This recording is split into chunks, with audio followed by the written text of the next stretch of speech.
ॐ ज्ञानतिमिरान्धस्य ज्ञानञ्जनशलाकया चक्षुरुन्मीलितं येन तस्मै श्रीगुरुवे नमः। नमः विष्णुपादाय कृष्णप्रेष्ठाय भूतले श्रीमते भक्तिवेदान्त स्वामिन्निति नामिने। नमस्ते सारस्वती देवे गौरवाणी प्रचारिणे निर्विशेष शून्यवादी पाश्चात्यदेशतारिणे। नमो महावदन्याय कृष्णप्रेमप्रदायते कृष्णाय कृष्णचैतन्यनामने गौरतुसे नमः।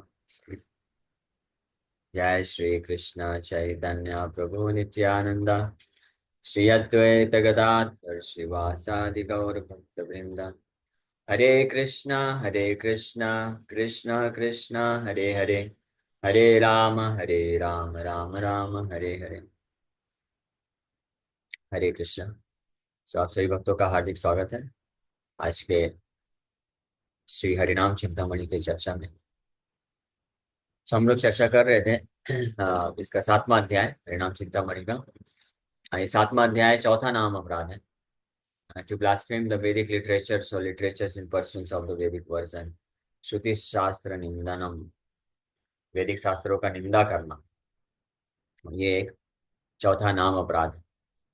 तो अभी तक हम लोग चर्चा की है, हरिदास ठाकुर वर्णन कर रहे हैं कि सारे वैदिक शास्त्रों में 9 मूल तत्व का शिक्षा दिया गया है, जिसमें से एक एक करके 3 तत्व जो हैं कृष्ण के बारे में हैं कि कृष्ण परम भगवान है, कृष्ण का दिव्य स्वरूप है और कृष्ण के दिव्य रस होते हैं। और 3 मूल तत्व हैं जीवात्मा के बारे में। जीवात्मा का क्या परिमाण है और भगवान के साथ कैसा, की तुलना में कैसी स्थिति है। और ये 3 तत्व है। और 7वां तत्व है संबंध है जीवात्मा और भगवान के बीच में। और 8वां है अभिधेय तत्व। तो अभिधेय मतलब नवविधा भक्ति, ये 8वां तत्व है वैदिक शास्त्रों में। तो अभिधेय the 9 limbs of devotional service. श्रवण कीर्तन स्मृति पूजन वंदन परिचर्या दास्य सख्या आत्मानि वेदान।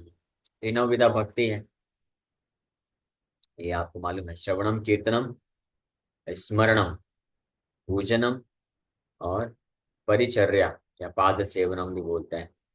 या दास्यम, वंदनम, वंदना करना, प्रार्थना करना है। साक्ष्यम, साक्ष्य रस में रह करके भगवान का सेवा करना। एंड आत्मनिवेदनम, सेक्रीफाइसिंग एवरीथिंग फॉर हिम।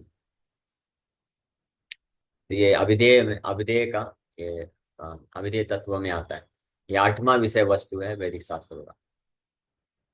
भक्तिर प्रकार मध्ये नाम सर्वसार प्रणव महात्म्य वेदा करे न प्रचार। Of these activities of devotional service, the activity of chanting the holy name is the best. Therefore, the Vedas preached the glories of chanting the sacred syllable.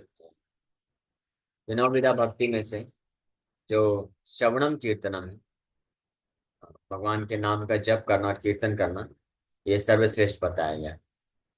इसीलिए वैदिक literature, वैदिक साहित्य जोर देते हैं कि भगवान के ओमकार का जप करने के लिए इसकी महिमा का वर्णन विस्तार से किया गया है। अब 9वां जो विषय वस्तु है इसका वर्णन कर रहे हैं, प्रयोजन कृष्ण प्रेम। 9वां विषय वस्तु है प्रयोजन, यानी अभिधेय संबंध जानने के बाद अभिधेय विधि को पालन करना और उसके बाद जो प्राप्त होता है परफेक्शन, सिद्धि की अवस्था में, उसको प्रयोजन बोला जाता है। Pure love for Lord Krishna. शुद्ध भक्ति समाश्रय करिया माना कृष्ण कृपा बले पाया प्रेमेरा वैभव। When a human being takes shelter of pure devotional service, he eventually attains a great wealth of pure love for Lord Krishna by the power of his mercy. इस प्रकार से शुद्ध भक्ति का समाश्रय, सम्यक रूपेण आश्रय, पूरी तरह से आश्रय जब लेता है कोई शुद्ध भक्ति का, तब कृष्ण की कृपा के बल पे वो प्रेम रूपी ऐश्वर्य को प्राप्त कर लेता है। तो ये नौवां या अंतिम विषय वस्तु है, ये सर्वश्रेष्ठ विषय वस्तु है वैदिक साहित्यों का। बाकी जो 8 मूल तत्व दिए गए, ये नौवां मूल तत्व प्रयोजन की स्थिति को प्राप्त करने के लिए बताए गए। कृष्ण, पहले 3 कृष्ण तत्व के बारे में, कृष्ण के बारे में जो तत्व है, दूसरे 3 जीव के बारे में जो तत्व है, टोटल 6 हो गए। और 7वां 8वां 9वां संबंध तत्व, अभिधेय तत्व और प्रयोजन तत्व का वर्णन किया। यही श्रुति शिक्षा निंदा अपराध। To criticise these teachings of the scriptures is an offence. जिसको बोलते हैं वैदिक शास्त्र। वैदिक शास्त्र में ने ये 9 विषय वस्तु हैं, 9 मूल तत्व हैं। इन मूल तत्वों का जो निंदा करता है या अवहेलना करता है, वो वो कहलाता है अपराधी, नाम अपराधी। इसी को श्रुति शास्त्र निंदनम बोला गया। ये न वा प्रमेय श्रुति करे न प्रमाण, श्रुति तत्वाभिज्ञा गुरु, श्रुति तत्वाभिज्ञा गुरु करे न संधान। The Vedic scriptures teach these 9 truths. A spiritual master is learned in these truths of the scriptures. ये नव प्रमेय श्रुति करे न प्रमाण। ये वैदिक शास्त्र इन्हीं 9 तत्वों को या सत्य को, मूल विषय वस्तुओं को की शिक्षा देते हैं। और एक आध्यात्मिक गुरु इन इन तत्वों के ऊपर उनके पास ज्ञान होता है। सो इसीलिए आगे चल के वर्णन होगा, लेकिन फिर भी बता देते हैं कि इसीलिए कोई भी व्यक्ति, चाहे कोई भी कितना महान ऋषि हो, मुनि हो, और अगर वो कुछ भी शास्त्र का निर्माण कर रहा है, कुछ भी रचनाएं कर रहा है, और ये 9 जो मूल विषय वस्तु हैं वैदिक शास्त्र होते हैं, इसके विरोध में अगर कुछ बातें लिख रहा है, चर्चा कर रहा है, या इसको अवहेलना करते हुए, अपमान करते हुए, या इसको नेग्लेक्ट करते हुए कुछ वर्णन कर रहा है, तो उसके द्वारा जो रचे हुए, जो लिखे हुए शास्त्र होते हैं, वो भी श्रुति शास्त्र निंदनम में आता है। श्रुति शास्त्र निंदनम की कैटेगरी में को भी रखा जाता है। ये आगे वर्णन किए जाएंगे। इसीलिए ये जो कई बार कुछ लोग ऑब्जेक्शन करते हैं ना, कि आप जो है केवल अपने शास्त्रों को मानते हैं, हमारे शास्त्रों को नहीं मानते हैं। ऐसा नहीं है। अपना शास्त्र हमारा शास्त्र, उसका शास्त्र तेरा मेरा वाली बात नहीं है। वैदिक शास्त्र एब्सोल्यूट अथॉरिटी, वो यूनिवर्सल है। वो किसी एक पर्टिकुलर सोसाइटी या समाज को बिलोंग नहीं करता। तो यूनिवर्सल टीचिंग्स हैं, क्योंकि भगवान भगवान सबके हैं। ये पूरा जगत भगवान के कंट्रोल में है। कोई ये नहीं बोल सकता है कृष्ण या नारायण केवल हिंदुओं के भगवान है, या केवल भारतीयों के भगवान है, अमेरिकन के भगवान अलग है, ऐसा नहीं बोल सकता कोई। उसी प्रकार से कोई ये भी नहीं बोल सकता है कि वैदिक शास्त्र जो है, और ये जो इस प्रकार के जो 9 विषय वस्तु हैं, मूल तत्व हैं, ये वैष्णवों के लिए हैं केवल।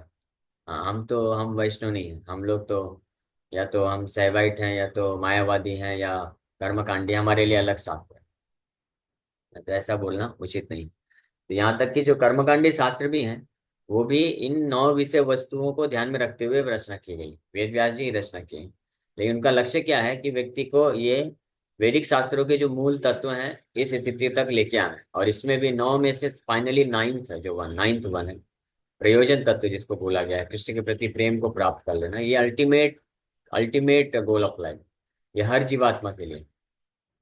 तो इसीलिए अगर कोई वैदिक शास्त्रों के अगेंस्ट में जाकर के, इन इन निष्कर्षों के विपरीत जाकर के कुछ भी रचना करता है, तो वो वास्तव में निंदा कर रहा है। और वैष्णवों का कर्तव्य है कि वो ऐसे जो सो कॉल्ड शास्त्र हैं, तथाकथित शास्त्र हैं, जिनको किसी या तो किसी सो कॉल्ड गुरु, साधु या ऋषि मुनियों ने लिख दिया है, जो वैदिक शास्त्रों का जो अल्टीमेट निष्कर्ष है, ये 9 मूल तत्व जिसका अभी तक वर्णन किए गए हैं, इसका या तो डिसरिस्पेक्ट कर रहे हैं, या इसका पालन नहीं कर रहे हैं, या इसके अगेंस्ट, खिलाफ में जाकर के कुछ शिक्षाएं दे रहे हैं, तो वैष्णव का कर्तव्य है कि ऐसे शास्त्रों को त्याग दें।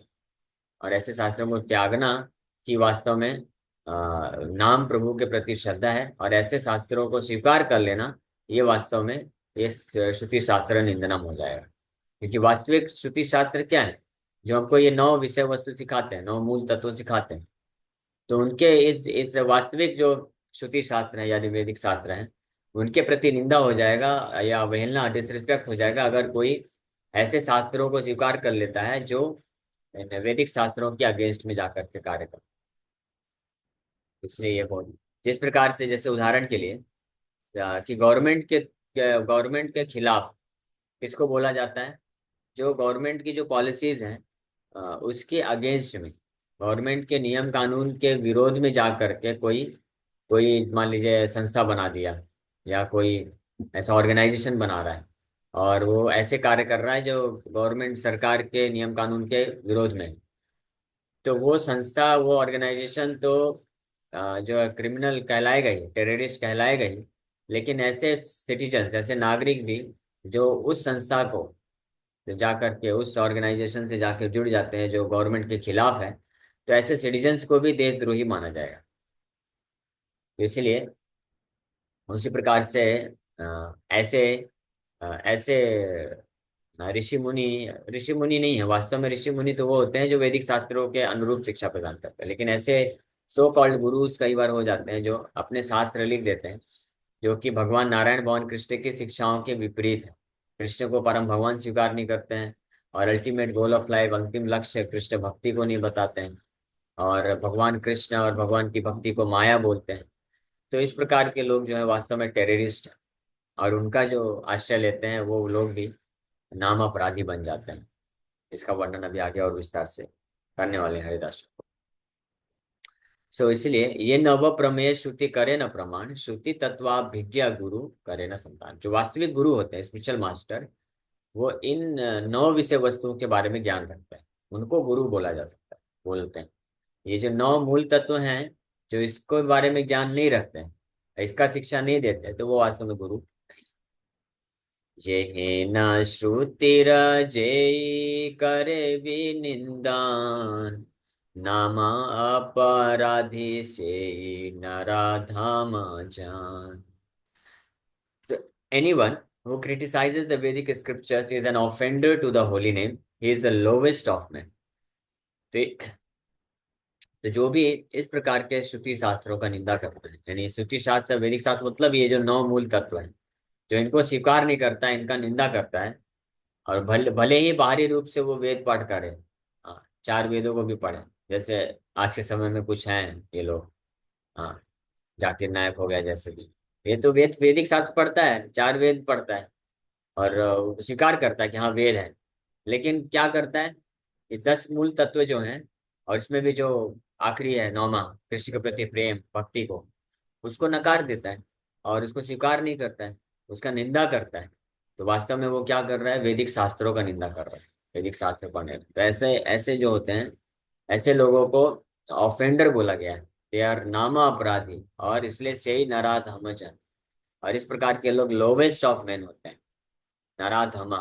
नराधमा मतलब मनुष्यों में सबसे जो निकृष्ट कैटेगरी के लोग होते हैं, सबसे बेकार पापी लोगों से भी जो नीचे कैटेगरी का होता है, उनको बोला जाता है। ये भगवान गीता में बोलते हैं, ये हम नहीं बोल रहे बस। हरिदास ठाकुर तो गीता में जो भगवान कृष्ण बोले उसी को रिपीट कर रहे हैं यहाँ पे जस्ट। भगवान गीता में बोलते हैं, नमाम दुष्कृतिनो मूढ़ा प्रपद्यन्ते नराधमा।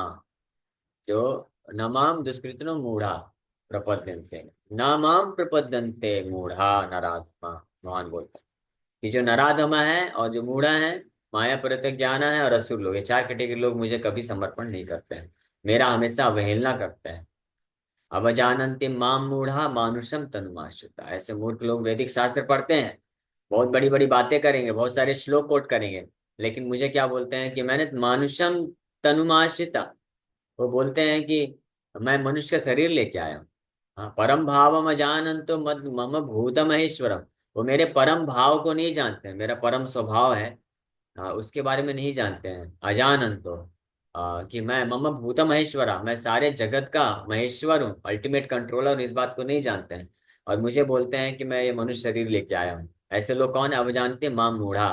वो ऐसे लोग मूर्ख हैं, नंबर 1, फुल नंबर 1 है। हालांकि वैदिक शास्त्र पढ़ते हैं, ये सब करते हैं, तो ये लोग नाम अपराधी होते हैं।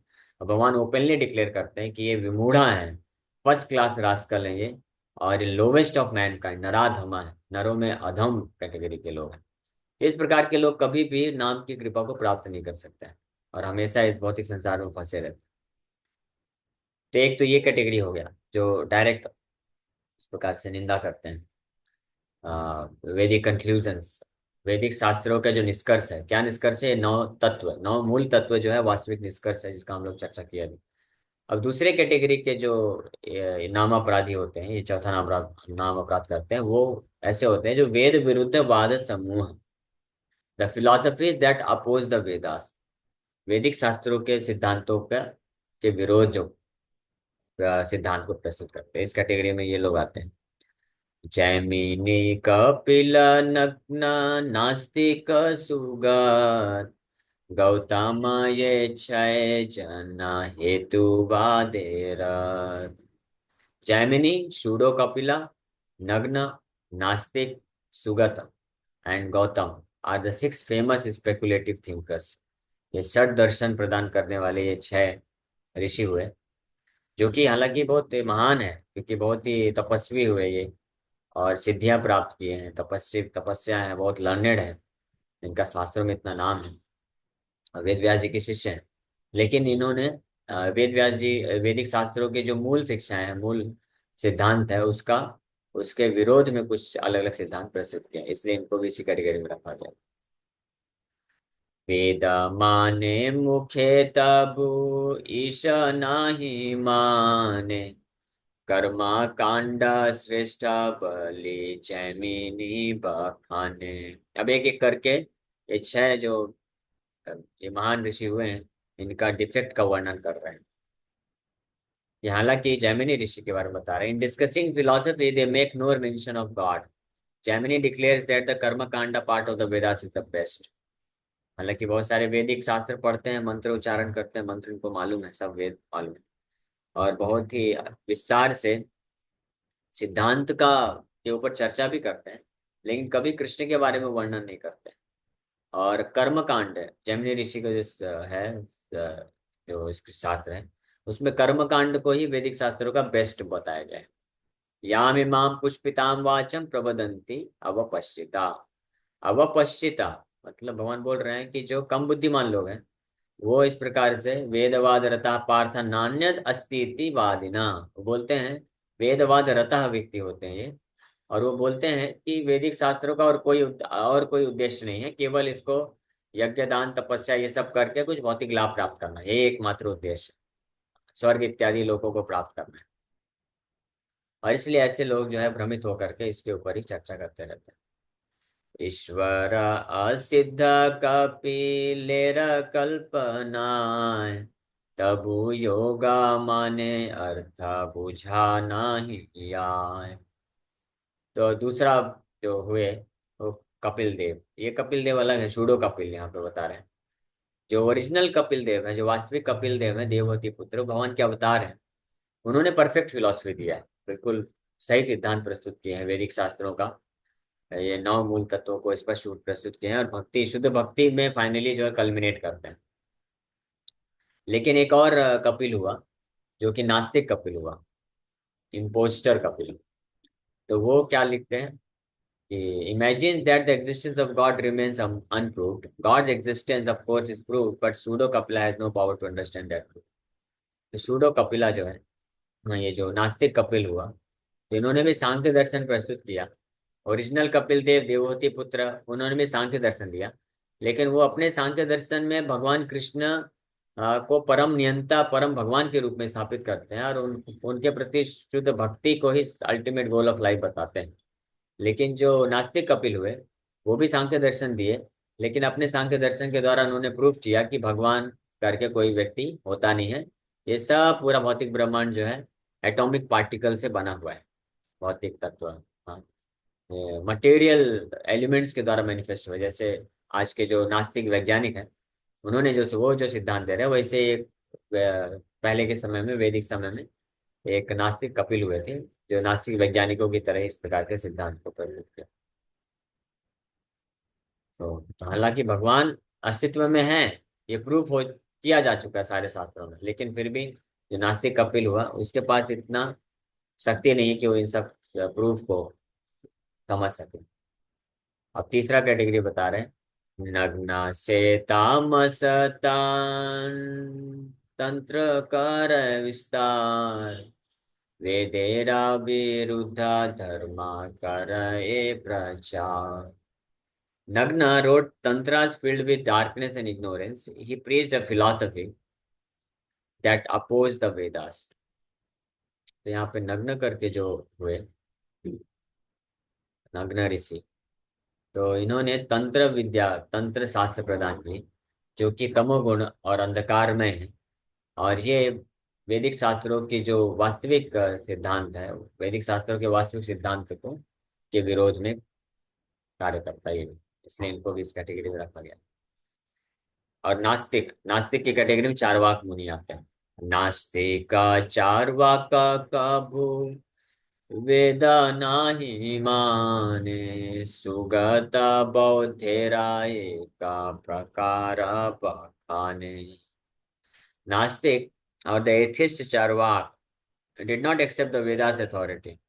Sugata taught the Buddhist theory that all is one. इस प्रकार से चारवाक मुनि का बहुत फेमस है। प्रभुपाद जी कई बार चारवाक मुनि के उस श्लोक को कोट करते हैं। ऋणम कृत्वा घृतम पीवे, यावत् जीवे सुखम जीवे, पश्मी भूतस्य देहस्य किम पुनरागत। ऐसे करके चारवाक मुनि अपने शिष्यों को इनकरेज करते हैं कि हे मेरे शिष्यों, आपको जब तक ये जीवन मिला है तब तक आपके इंद्रियों को अच्छे से एंजॉय करो, मस्त मौज मस्ती करो। ये क्या ज्यादा तपस्या वगैरह में नहीं पड़ने का। हाँ। तो शिष्य बोले कि गुरुदेव, हम मौज मस्ती तो करना चाहते हैं लेकिन हमारे पास है नहीं, संसाधन नहीं है, कैसे इंद्रिय तृप्ति करेंगे। पहले के समय में और आज के समय में भी जो खाना है ये सबसे बड़ा इंद्रिय तृप्ति है। पहले के समय में खाना मतलब घी में अच्छे से तल तल के खाना, घी पर्याप्त मात्रा में होना चाहिए, तब अच्छे से इंद्रिय तृप्ति हो सकता है। तो चारवाक मुनि अपने शिष्यों को बोलते हैं कि ऋणम कृत्वा घृतम पीबेत, बेग बोरो स्टील, या तो किसी से भीख मांग लो, उधार ले लो, या चोरी करो, जो करना पड़े करो, लेकिन घी प्राप्त कर लो। और घृतम घृतम पीबेत, घी पियो। हाँ। और क्योंकि ये शरीर है, भस्मीभूतश्च देहस्य, ये शरीर तो अल्टीमेटली नश्वर है, नाशवान है, ये तो जल के राख हो जाएगा। हाँ, किन पुनराय, उसके बाद ये शरीर नष्ट हो गया, राख हो गया, उसके बाद कौन देखा कि कौन से शरीर आने वाला है, हम कहाँ रहते हैं नहीं रहते, हमारा अस्तित्व खत्म हो जाता है। इसलिए जब तक ये शरीर तुम्हारे पास है, इतना दुख में क्यों जी रहे हो, तपस्या कर रहे हो, चार नियम पालन करना और ये सब एकादशी व्रत करना, ये सब छोड़ दो, मस्त एंजॉय करो। हाँ, तो चारवाक मुनि इस प्रकार का सिद्धांत दिए। जो आजकल के ज्यादातर जो लोग हैं वो सब चारवाक मुनि के शिष्य हैं। चारवाक मुनि के शिष्यों की संख्या बढ़ी है बहुत बहुत ज्यादा, 95% लोग उन्हीं के शिष्य हैं, उसी सिद्धांत को पालन करते हैं। तो इस प्रकार से ये चारवाक मुनि भी वैदिक शास्त्रों की जो मूल शिक्षाएं हैं उसके विरुद्ध में जा करके अपनी शिक्षा को प्रदान किया, और शास्त्र लिखा इन्होंने, श्लोक बना बना के लिखा अच्छे से। लेकिन ये भी उसी कैटेगरी के हैं, एथिस्ट, नास्तिक। और सुगत पांचवें हुए जिन्होंने बुद्धिस्ट फिलोसफी, बुद्धिस्ट थ्योरी प्रदान की कि सब कुछ एक है, इसलिए इनको भी वैदिक शास्त्रों का निंदक माना गया है। और फाइनली छठवां, गौतम न्यायेरा कर्ता ईश्वर न भजे, तारा हेतुवाद मते नर मात्र मजे। Gautama taught the Maya theory, Nyaya theory. She would not worship a creator god. These are the six famous speculative philosophers. तो गौतम जो हुए, उन्होंने न्याय सिद्धांत दिया, लेकिन भगवान का सेवा और भजन भक्ति के ऊपर जोर नहीं दिए। इस प्रकार से ये छह बड़े प्रसिद्ध स्पेकुलेटिव फिलोसोफर्स हैं। और कई लोग ये कोट करते हैं, अगर आप प्रचार करने जाएंगे तो कई बार ऐसे लोगों का सामना हमको करना पड़ता है जो कोट करते हैं, बोलते हैं कि ऐसे शास्त्र में इस ऋषि ने तो ऐसा लिखा है, शास्त्र में इन्होंने तो ऐसा बोला है। तो बड़ी डिफिकल्टी हो जाती है। तो इसलिए ये समझना बहुत जरूरी है कि ऐसा नहीं है कि कोई भी ऋषि मुनि है, बहुत तपस्या करके सिद्धि प्राप्त किया और उन्होंने कोई शास्त्र लिख दिया तो हम उसको अथॉरिटी मान लेंगे। नहीं, वो वैदिक शास्त्रों के जो कंक्लूजन्स हैं, ओरिजिनली जो शास्त्र हैं भगवान नारायण के द्वारा हैं। भगवान नारायण वैदिक शास्त्र, वेद, उपनिषद और पुराण प्रदान किए हैं। तो इन वैदिक शास्त्रों के निष्कर्ष के विरोध में अगर कोई कुछ भी लिखता है, चाहे वो कितना भी महान मुनि ऋषि बन जाए, वो नामा अपराधी है और ऐसे लोगों के शास्त्रों को त्याग देना चाहिए। और वहीं दूसरी ओर जो इन वैदिक शास्त्रों के इन पर्सन्स ऑफ द वैदिक वर्जन इसलिए बोला गया, इन वैदिक शास्त्रों के अनुरूप अगर कोई शास्त्र लिखता है, शिक्षा लिखता है डिटेल में समझाने के लिए, ताकि हमको वो विधि विधान प्रदान कर सके, ताकि वैदिक शास्त्रों के निष्कर्ष को हम अपने जीवन में प्राप्त कर सकें, तो ऐसे महान ऋषि मुनियों या वैष्णवों के द्वारा लिखे हुए शास्त्र वास्तव में वैदिक शास्त्रों से अभिन्न है, उनके बराबर ही हैं और उनका आश्रय लेना चाहिए। जैसे हमारे कई महान आचार्य, षड गोस्वामी हुए, विश्वनाथ चक्रवर्ती ठाकुर और अन्य कई महान आचार्य हुए, उन्होंने भी वैदिक शास्त्रों के आधार पर कई सारे ग्रंथ लिखे हैं। जैसे श्री रूप गोस्वामी भक्ति रसामृत सिंधु लिखे हैं, nectar of devotion, nectar of instruction, Hari भक्ति विलास सनातन गोस्वामी लिखे हैं। तो ये जो शास्त्र हैं ये वेद के समान ही, वेद से बिल्कुल कम नहीं है, क्योंकि वैदिक शास्त्रों के जो निष्कर्ष हैं उसी के अनुरूप शिक्षा प्रदान की है। ठीक है, तो इसी के साथ यहीं पे विराम करेंगे। Thank you very much. किसी वक्त का कोई प्रश्न है तो पूछ सकते हैं। हरे कृष्णा हरे कृष्णा, कृष्ण कृष्ण हरे राम, हरे राम, राम राम। हरे कृष्ण प्रभु। प्रणाम प्रणाम। यस बोले, धन्यवाद। प्रभु जी, इसमें जो बताया है जैमिनी, कपिल, नग्न और नास्तिक और सुगत और गौतम, तो ये नास्तिक हाँ, भी ऋषि थे क्या? नास्तिक नास्तिक ऋषि के में एक उदाहरण यहाँ पे लिख रहे हैं, चार्वाक मुनि का। तो नास्तिक के कैटेगरी में आगे बहुत सारे ऐसे ऋषि मुनि जो कि आत्मा को नहीं मानते हैं, भगवान को नहीं मानते हैं, तो उनको नास्तिक मुनि बोला गया। उसमें से एक उदाहरण चार्वाक ऋषि है। ऐसे यानी तो नास्तिक का किसी का पर्टिकुलर नाम नहीं है, वो एक कैटेगरी है नास्तिक ओके का। ओके। नहीं, वो 6 नामों में नास्तिक आ रहा है, 1 2 3 4 5, 6 नामों में नास्तिक आ रहा है इसलिए ठीक। ओके नास्तिक ओके। नास्तिक नाम। हरे ये कृष्ण। स्पेशली ये जो 6 नाम है, ये 6 जो दर्शन है अलग अलग, वो सिद्धांत उसको रिप्रेजेंट करता है। Okay Prabhu. थैंक यू प्रभु। हरे हरे कृष्ण। कृष्ण। और किसी भक्त का कोई प्रश्न? मैं 2 मिनट लेना चाहती हूँ। हाँ।